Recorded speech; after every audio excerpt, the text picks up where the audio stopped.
Welcome to the Why Music podcast, where we talk to independent artists about their journeys, the inspirations behind their music, and ultimately why they make music.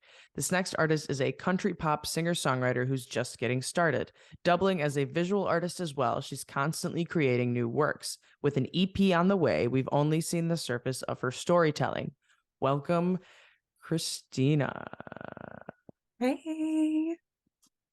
I always like to start with where your journey with music kind of all started. Okay, well, whenever I was about 8 years old, prior to this, my grandfather, he had like these old country operas where he would bring in like these local bands that would play like bluegrass, country music, gospel, all this kind of stuff. So I grew up around that.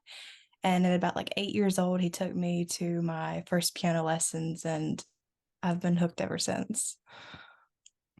Um, Interesting because I feel like when you think country, you don't think piano automatically. So what kind of was it that like either I guess drew you to piano or like where that piano kind of took you into the stuff you're writing now?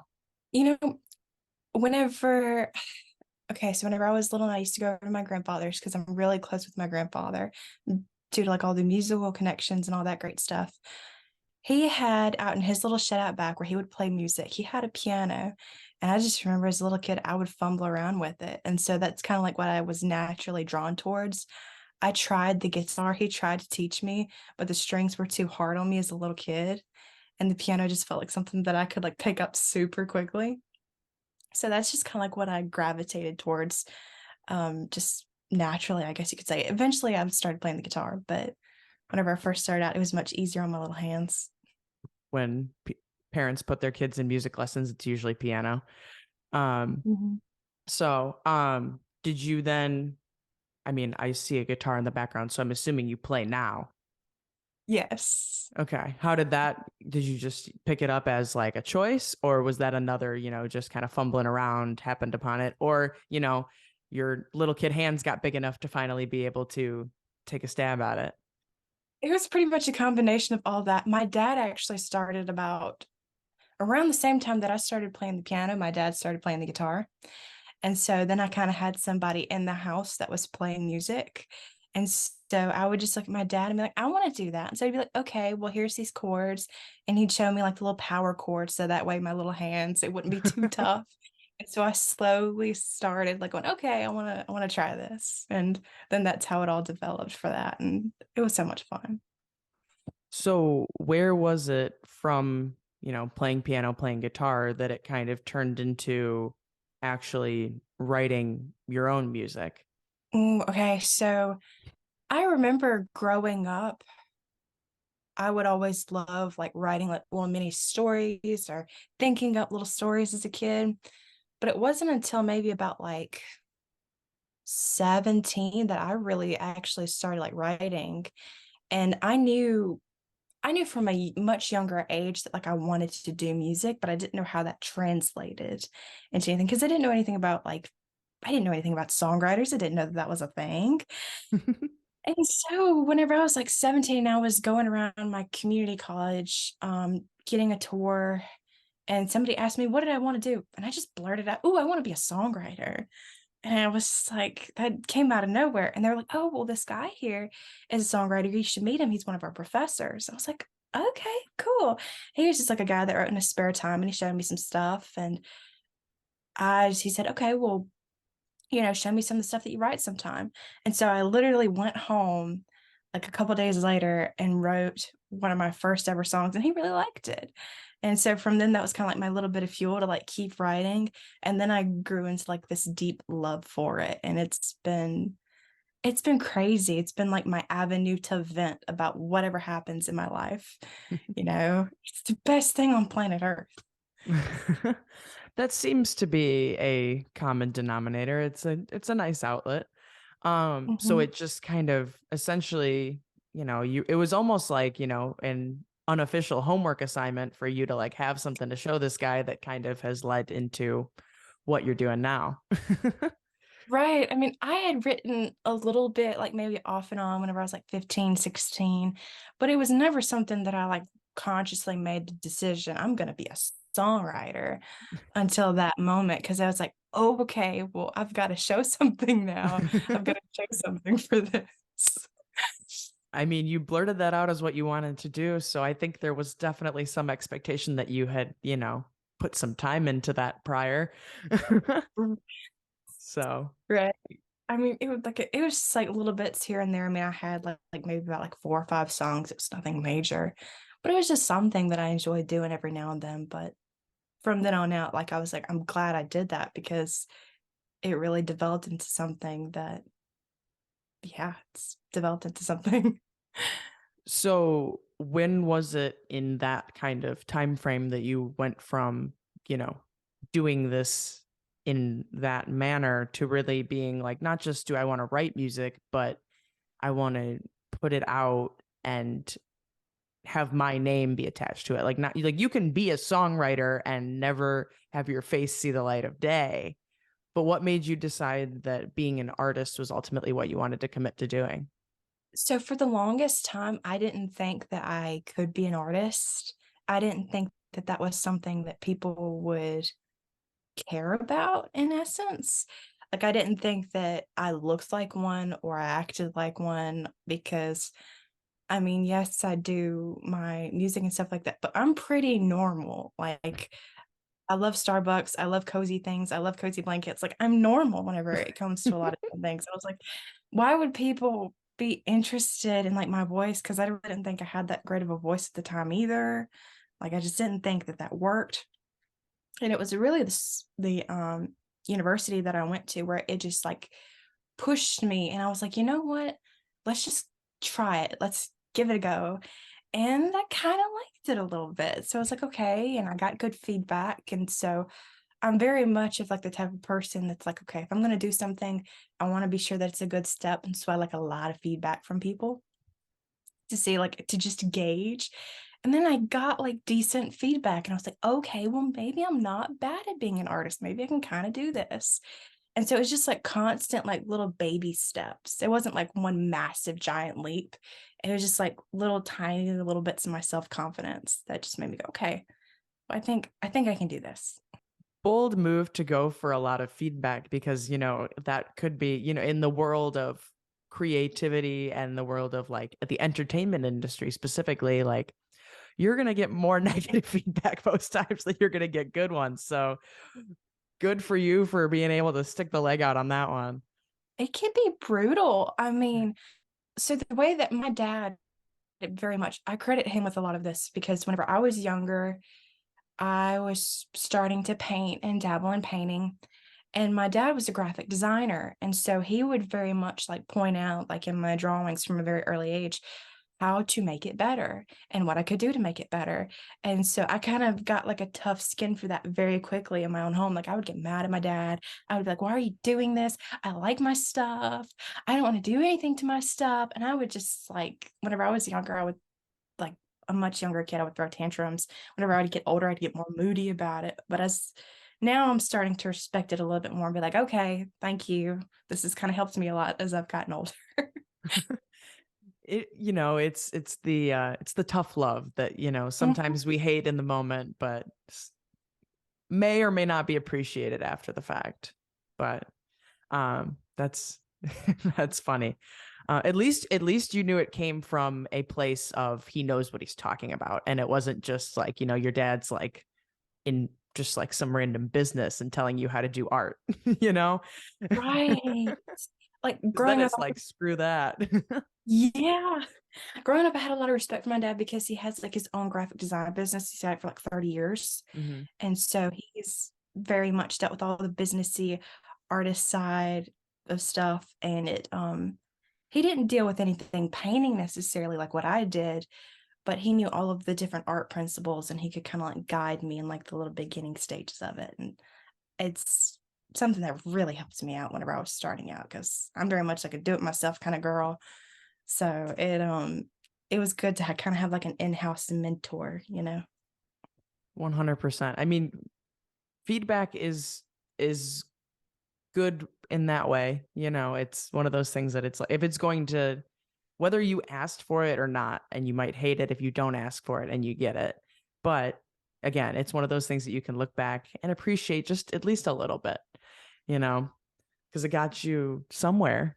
Oh, yeah. I mean, feedback is one of those things that is so necessary, but it is the scariest thing on planet Earth. And one of the things I heard somebody else talking about was that you have to separate who you are from the creative work that you do. And it makes so much sense because it's like once you're done with it, you're done with it. And it's its own entity in the world. And it gives me a little bit of peace to know that like I'm not the work that I created. I am, but it's like once it's out in the world, it's its own kind of like little thing that if people connect to it, great. But it's not like the defining factor of if I'm a good artist or if I'm a good musician, because I've got years of that left. Hopefully, God willing, I have years more to create like work, paintings, music, all that great stuff. But just to be able to separate it, because in like 10 years, I'm probably going to look back and be like, wow, I could do so much more with that line or that lyric or that color choice or something like that. I'm always going to be growing. So that's just being able to separate yourself and be like, okay, well, this is that time and that place, and letting it live on its own and being proud of it, being proud of, because that's the best that you could do at the time. So,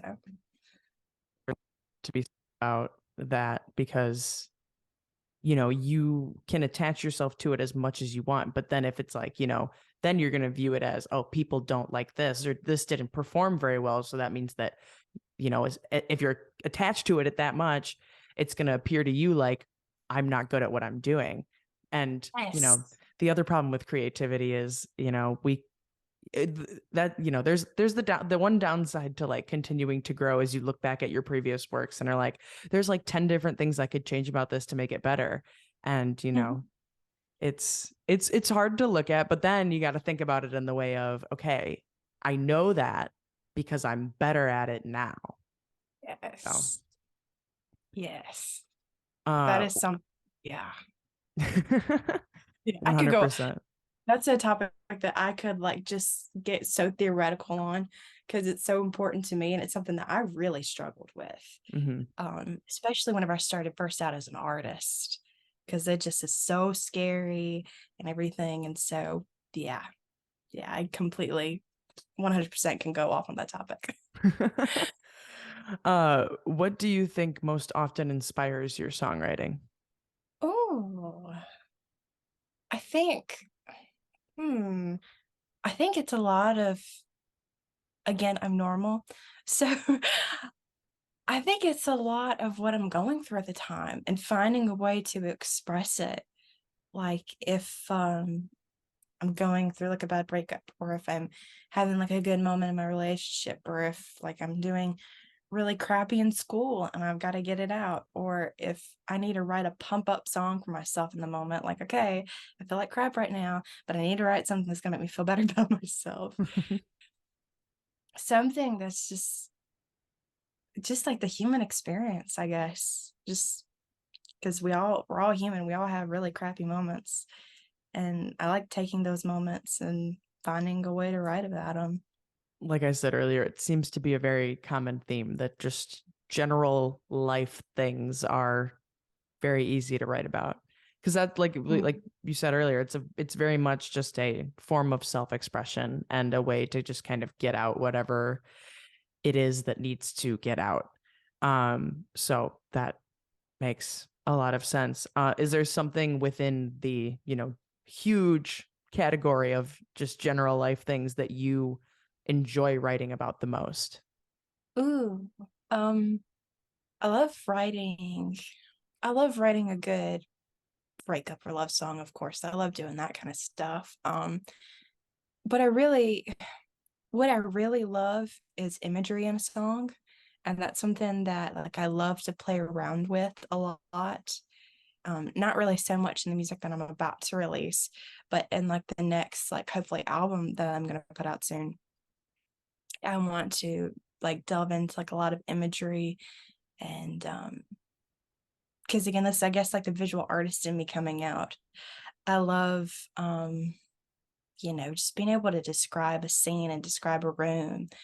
Um and that's something that, yeah, I guess hopefully I answered that question because I've never really thought about that one too much. But I love writing a good love song that's got a lot of like descriptiveness in it, and um, just really descriptive, that the imagery that you can see in the room. I love for people whenever they listen to my songs to be able to like see the room, imagine the room in their own way, or be able to connect to it somehow.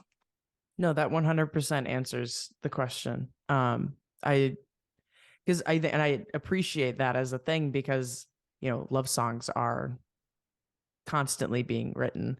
So being able to kind of narrow that down even more so into like having a certain perspective on it and being able to paint a certain picture with it adds to the equation.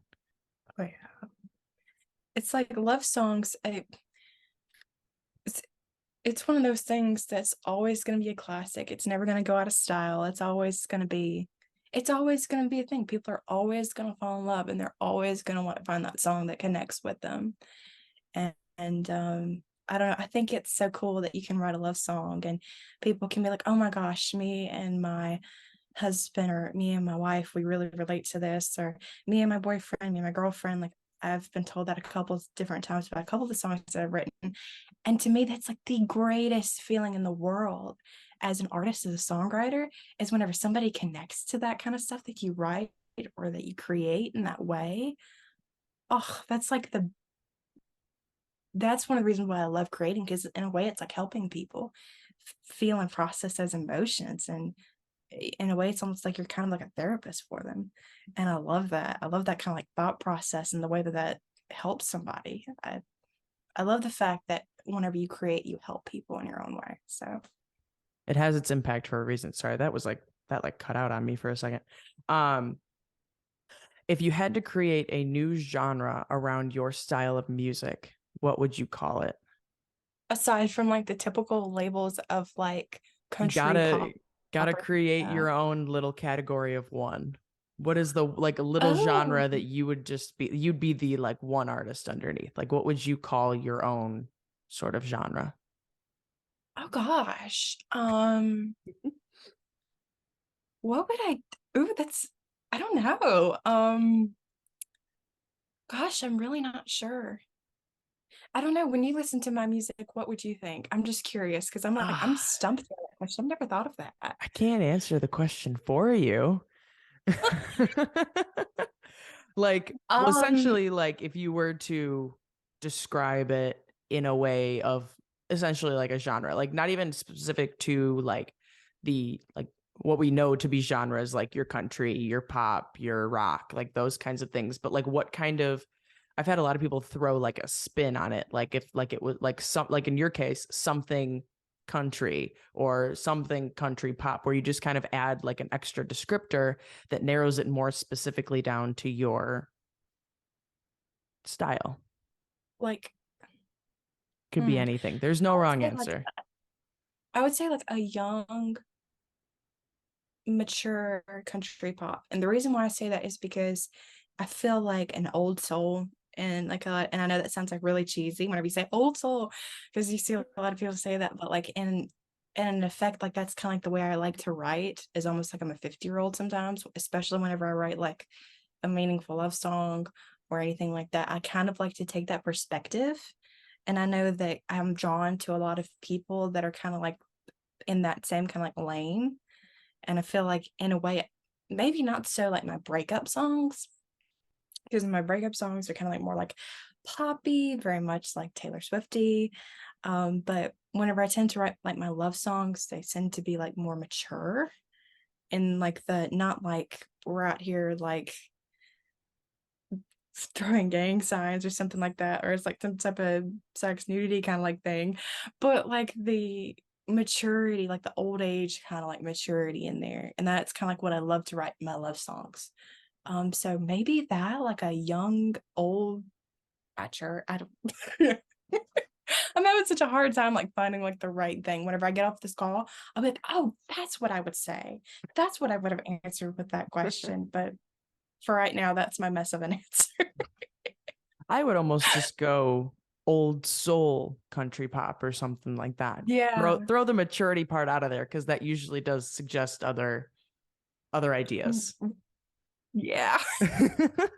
But I got what you were getting at. And then you said old soul, and I was like, well, wait, why isn't that just the answer?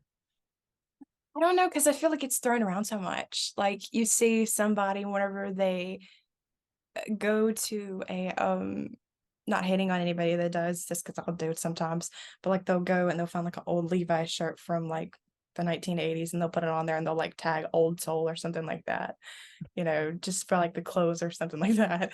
But like, the mentality of it.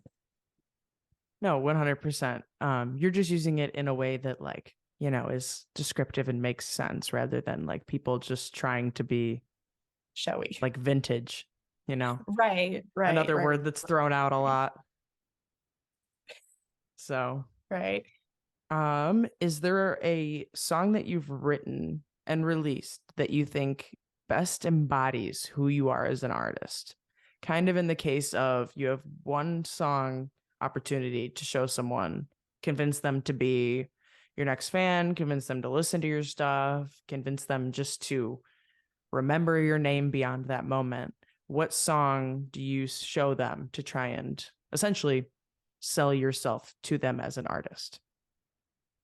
I would say, since I have two songs that come to mind, and they're really the two songs that I've already put out, but so I've got more than I'm going to be putting out with the EP. But if I was going to go for one, I would probably say Fell For It.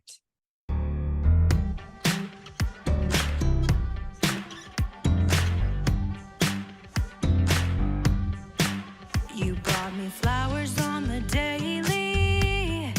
Never would have guessed you were so lazy. I thought you were sentimental, but baby, it was all for show.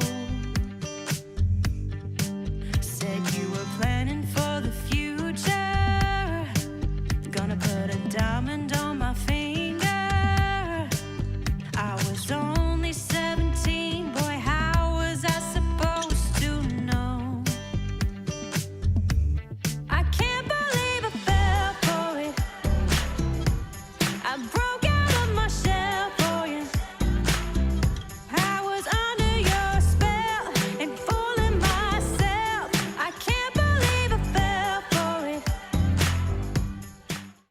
And the fact that it's got a little bit of like the old soul feel and that it's retrospective. And I like that. But it's also got like a bunch of life in it. And it's fun. And you can listen to it. And everybody has been in that place where you're like, oh my God, fell for all the crap. This person is not who I thought they were. I had rose-colored lenses. This is not it. This is not it at all. And like the whole vibe, the funness. Yeah, I feel like that would be the song. Would you change your answer if this was post EP release? I might. There's no definite answer. It might change to ours based upon like the style that I've started writing in over like the last couple weeks. Ours has really like the same kind of like undercurrents of like just like a mature, like, okay, well, we're setting out for the long haul, we'll be okay, that very like classic kind of sound, that classic country kind of like feel, singer-songwritery.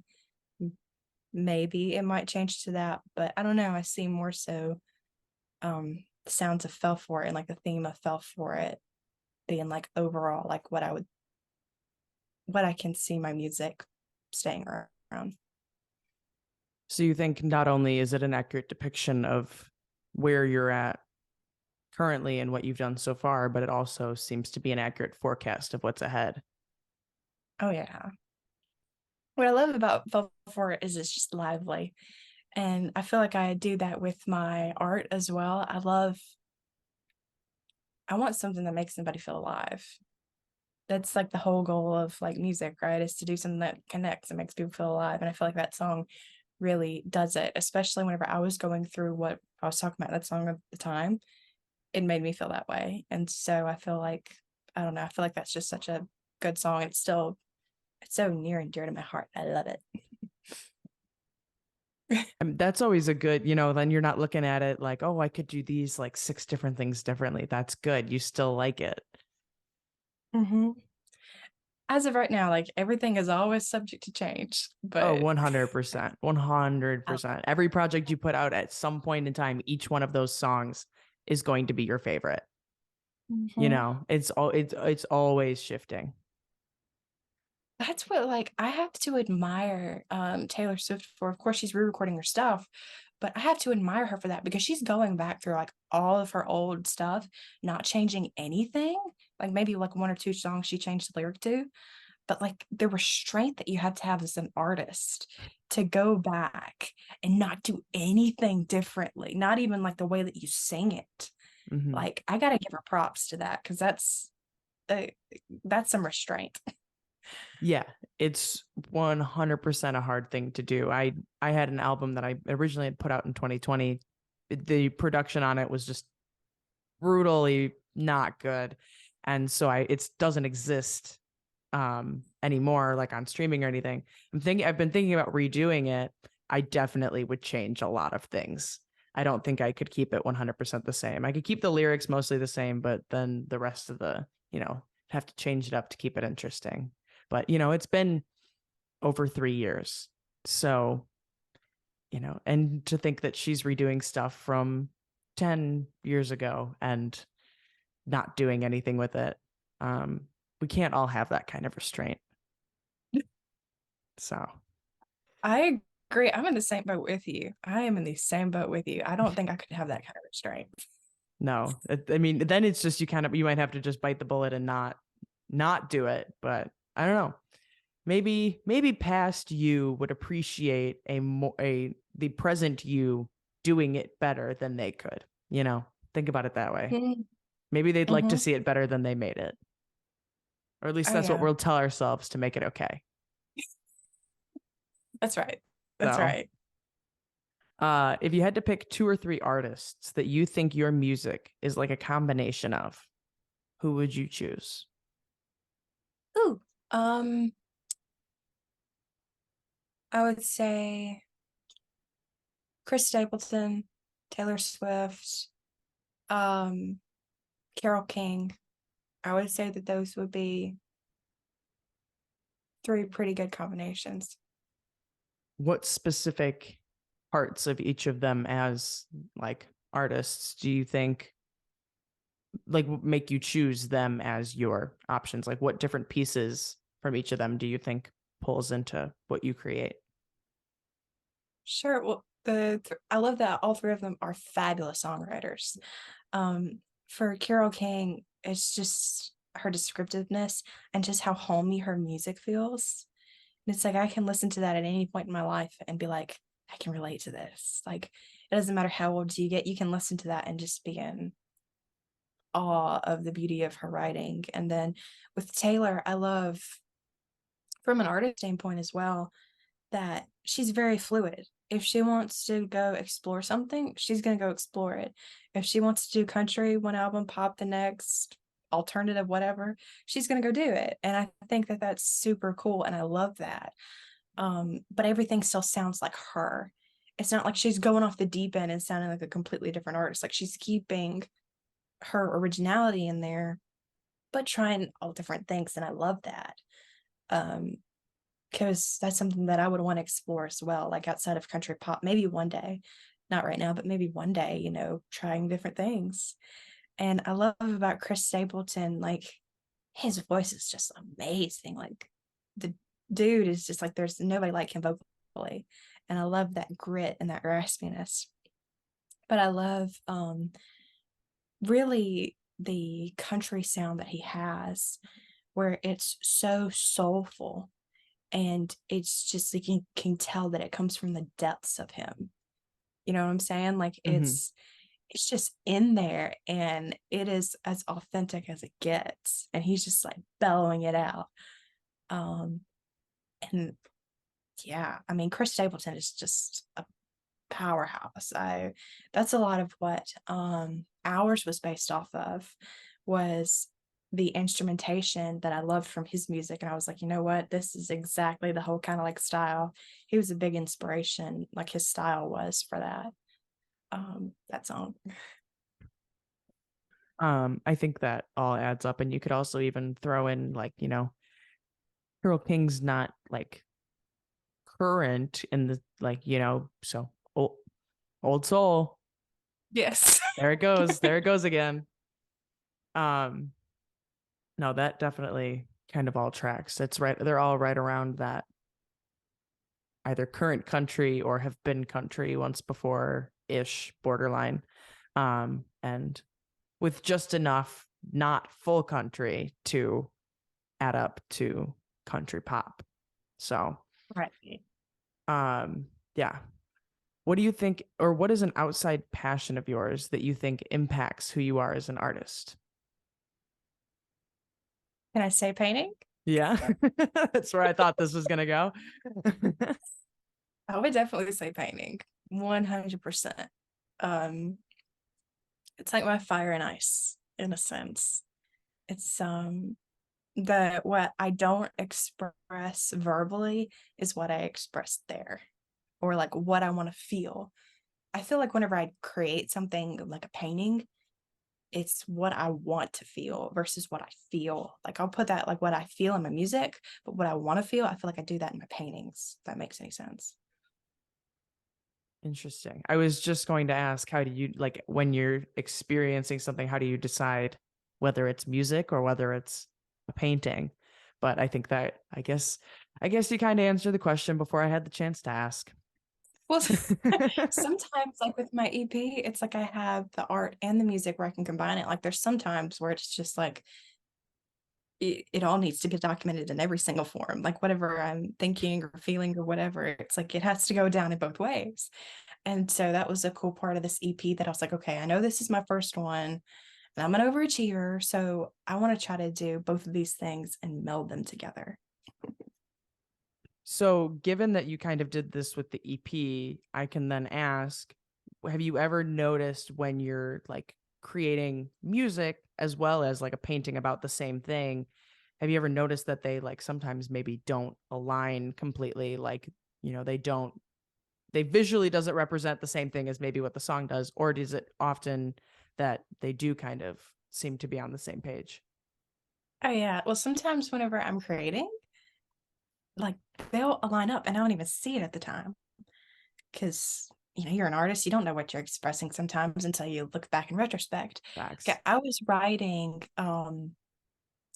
You're Not Crazy at the same time as I was creating this other painting.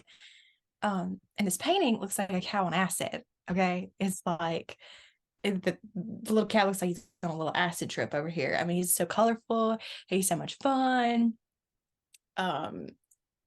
And with the painting, I mean, it's kind of like the same kind of vibe. Like, you're not crazy, you actually do see this. And like the song's basically saying, like, you're not crazy. Yes, there's things that are happening, it's the whole kind of like little gist thing there. And that actually happens more often than not. Like, if you try to intentionally do it, it doesn't really work out sometimes as if you just like naturally let it happen. Because the same thing happened with ours as well, where I had done this sunflower painting. And it's had like that same kind of like old soul, kind of like homey vibe to it. And whenever I was writing ours, I mean, I was just kind of like in that mood at that time. And that's just the similar kind of work just kind of like poured out. So it happens more often than not.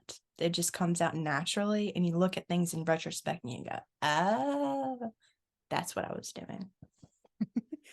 I can't tell you how many things I've written that I've looked at after the fact and been like, wait, now I get what it means. Because it just like sometimes it's like it's like, it just happens naturally. The words just kind of put together. You're focused more on putting phrases together that make sense as a song rather than like, directly articulating what you're trying to say. It's, it's about the rhyme. Got to fit the right rhyme scheme and everything, like that kind of thing. And then after the fact, I'm like looking at the lyrics and I'm like,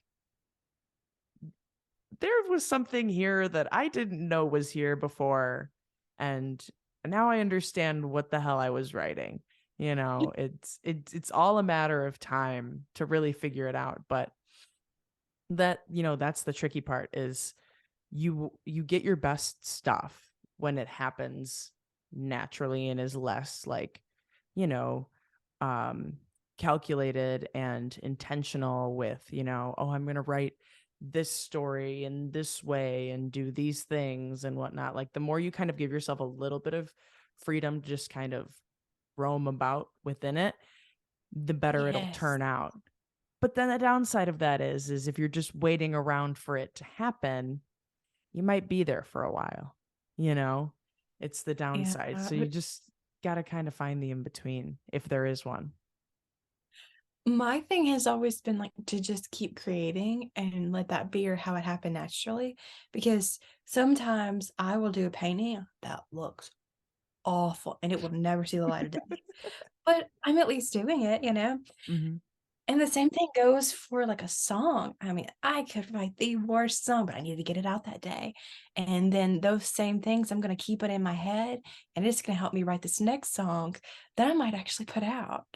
And I always try to just keep like a state of like creation, like just at least making it a point, even if it's not something that's going to be recorded or that's going to see the light of day in a gallery show, to just create it. And if it's awesome and people love it, that's fabulous. It's what we want. But if not, it's okay. You just don't be so like precious about it. Like, oh my God, all these ideas, I'm only going to get like 4 or 5 of them today. Like, you're human. You're going to get a lot. I mean, I'm not thinking about the same thing for 10 minutes. I'm not going to have the same ideas for art or things like that. That's only going to last for like, 10 seconds and then it's gone.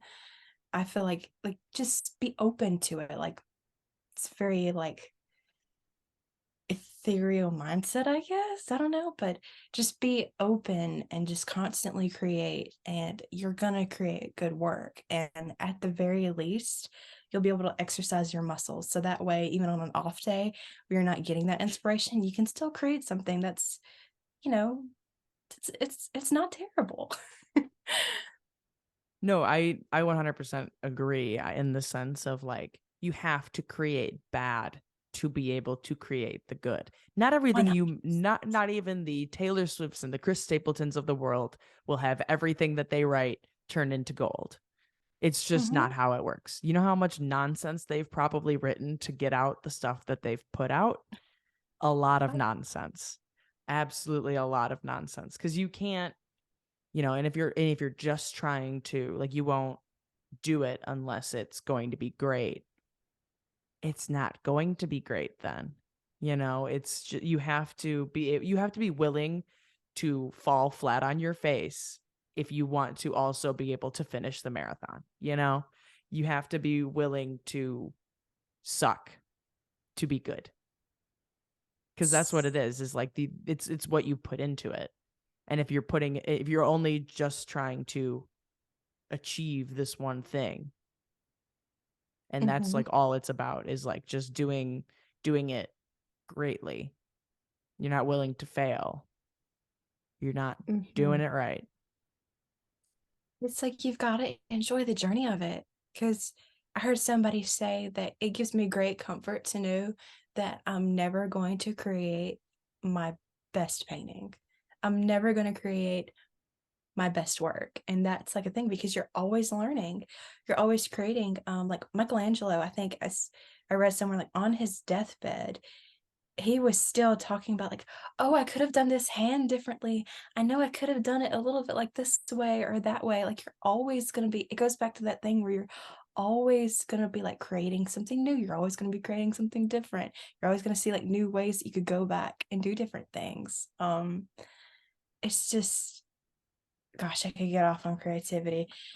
There's so much there to unpack about creativity, just like theorizing, but the main thing that I always go back to is just being open to creating and letting yourself have that journey. Because, you know, the paintings that I was creating whenever I first started are nowhere near the level that I could do now. And I've still got so much room to grow and go and do. I mean, there's so much room.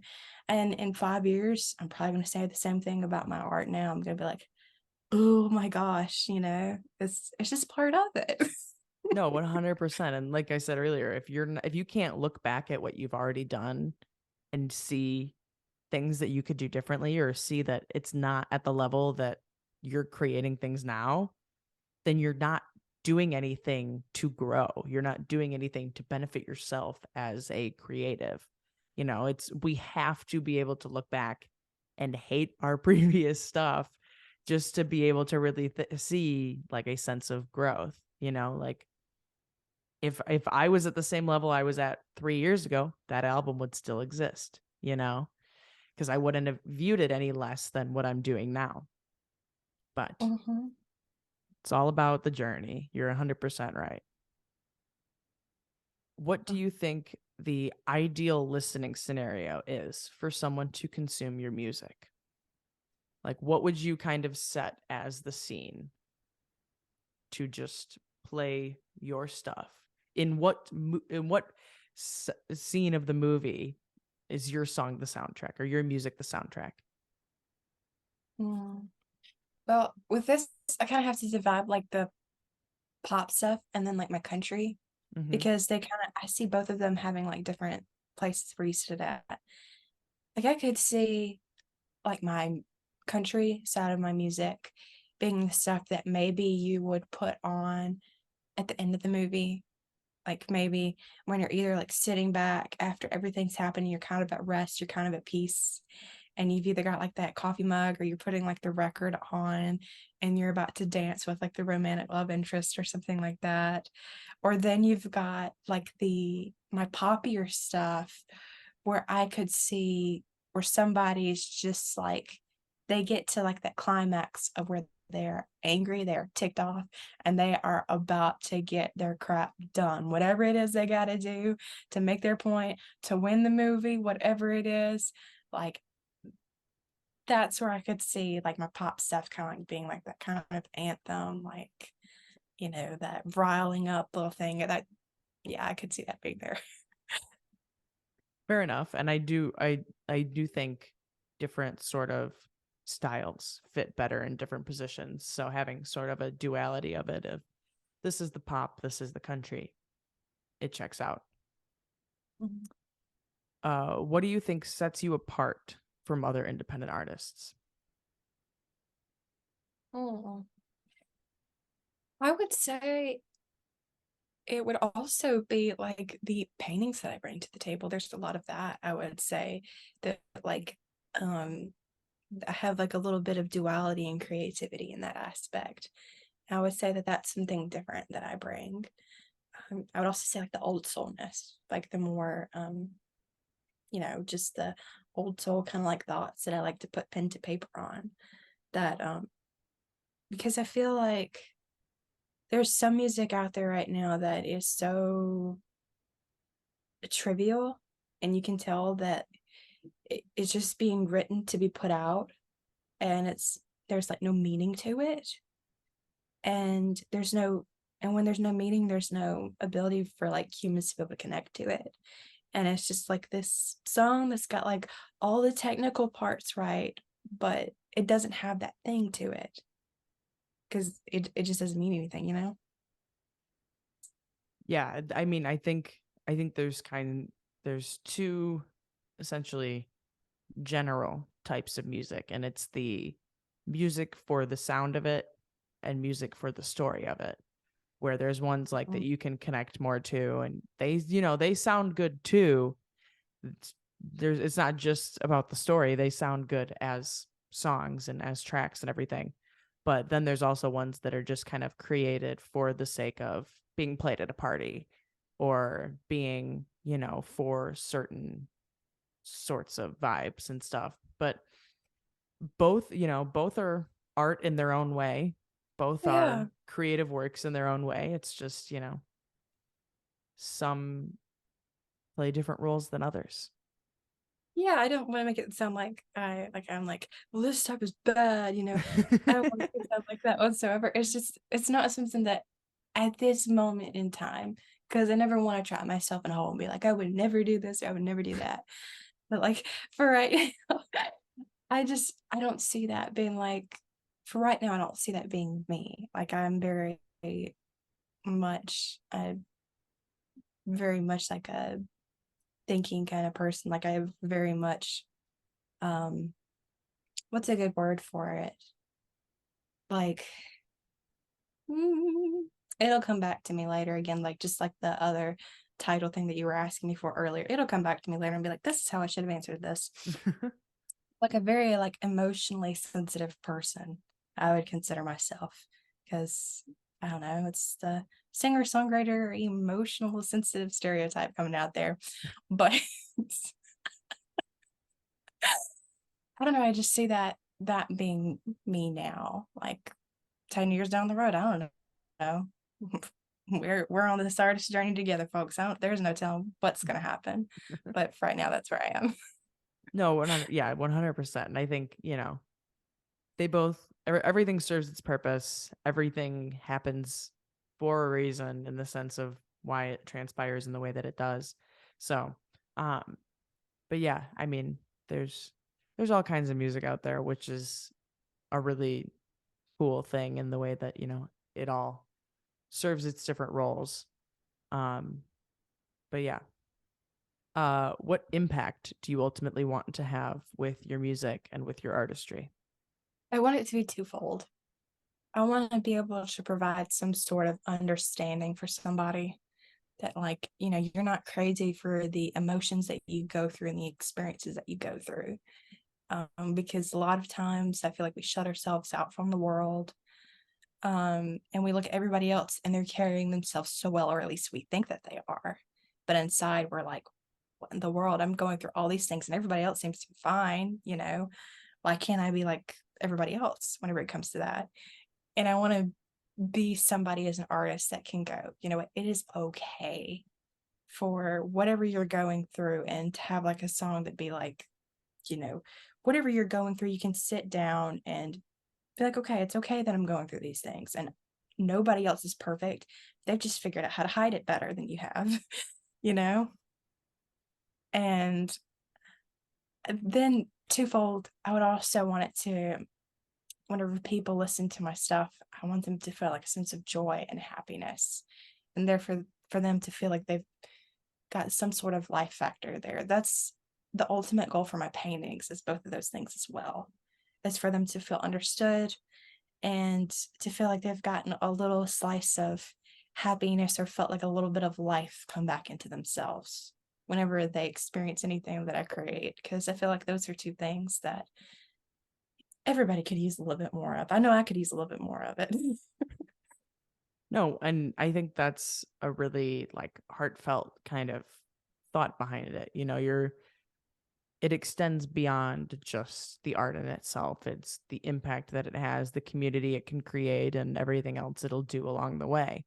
Um, having that sort of intention and mindset wrapped around it just kind of, whether you realize it or not, or whether it's intentional or not, shapes what you're creating and what you're outputting.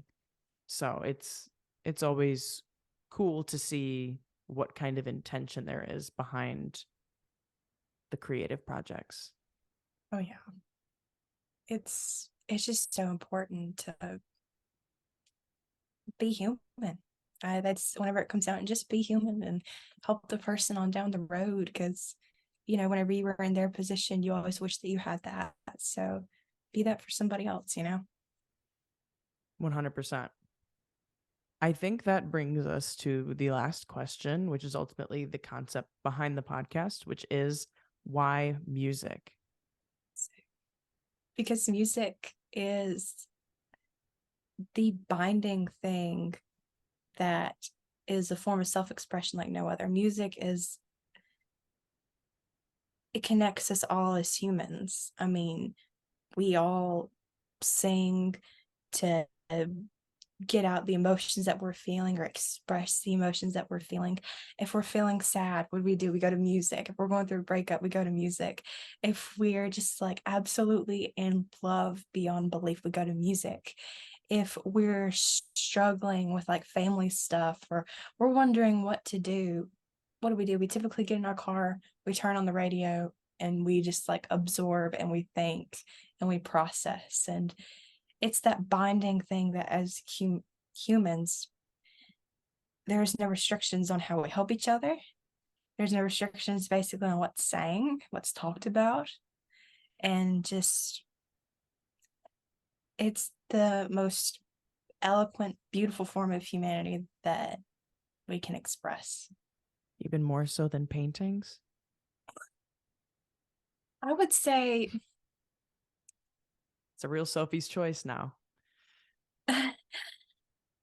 put it this way. I feel like verbally, you're going to be able to maybe receive something quicker than like an image. Because yes, a picture is worth 1,000 words. A painting is worth 1,000 words. But the lifetime impact that just like a few words can have of like telling somebody in a way that they can receive it and really take it to heart is immeasurable. Because I can write words on a canvas, but it's so different whenever you hear it coming out of somebody's mouth, or you can really feel it. Like, not saying that like painting is a secondary way of expressing by any means, but like when it comes to like that human connectiveness, like paintings are beautiful and they can do that too, but there's something special whenever you tell somebody I love you, you know? No, 100%. There's a reason that there are the different forms of art that there are. They all serve their different purposes. They all play their different roles. There's something to be said for all of it, and it's, I think, not to be biased, but I think music is almost the most like untouchable, if you will. Like, like it'll forever be this evergreen thing that doesn't lose its impact, doesn't lose its clear like purpose in culture and in the world. Like it'll always be this huge thing because of the impact it can have and because of, the way we receive things. So that 100% makes sense. Because it's like with going back to art too, it's like you can show, and the only way you can't really tell. With music, I can show and tell. I can show you with the True. description. I can tell you. It's just, I could tell you, I guess in a way I could if I wrote it on like a painting. I guess you could if you included like words and text and images into your painting. But just from the way that I create, like, yeah, I mean, both of them can display emotion, but I feel like whenever it comes to that natural human experience, and whenever you want somebody to understand what you're saying quick without having to go through all the extra things, like I can connect you with like a loved one. If you give me a loved one, I can paint them and I can make you feel connected to them. If you want me to paint like a landscape that you grew up and you saw as a child and you played that place as a child, I can paint that. But like when you create music, I can guide you through like all the emotions and the expressions. When I give you a painting, I leave you there and you have your own interpretation. But whenever I have like my own music, I can help you like guide you through a story or tell you something or help like spark off little things. I don't know. But I just feel like there's so much that you can do with music that's different from art. And there's so much from art that's different from music. And, it's just so much. There's just so much there. No, 100%. And that's why we will never run out of all these different creative things. Like we'll never run out of music. We'll never run out of new visual art. There's so much that hasn't been created yet. Isn't that cool? Just to think about that there's the greatest song, we haven't heard it yet. Our favorite song, we probably have never heard it yet. I mean, that's amazing to think about. It's mind-boggling in a way. so sorry about what's probably behind me right now. The lawnmower. All good. All good. Well, I think that brings us to the end of this episode of the Why Music podcast. Check back again next week for another conversation with another independent artist. Thanks for listening.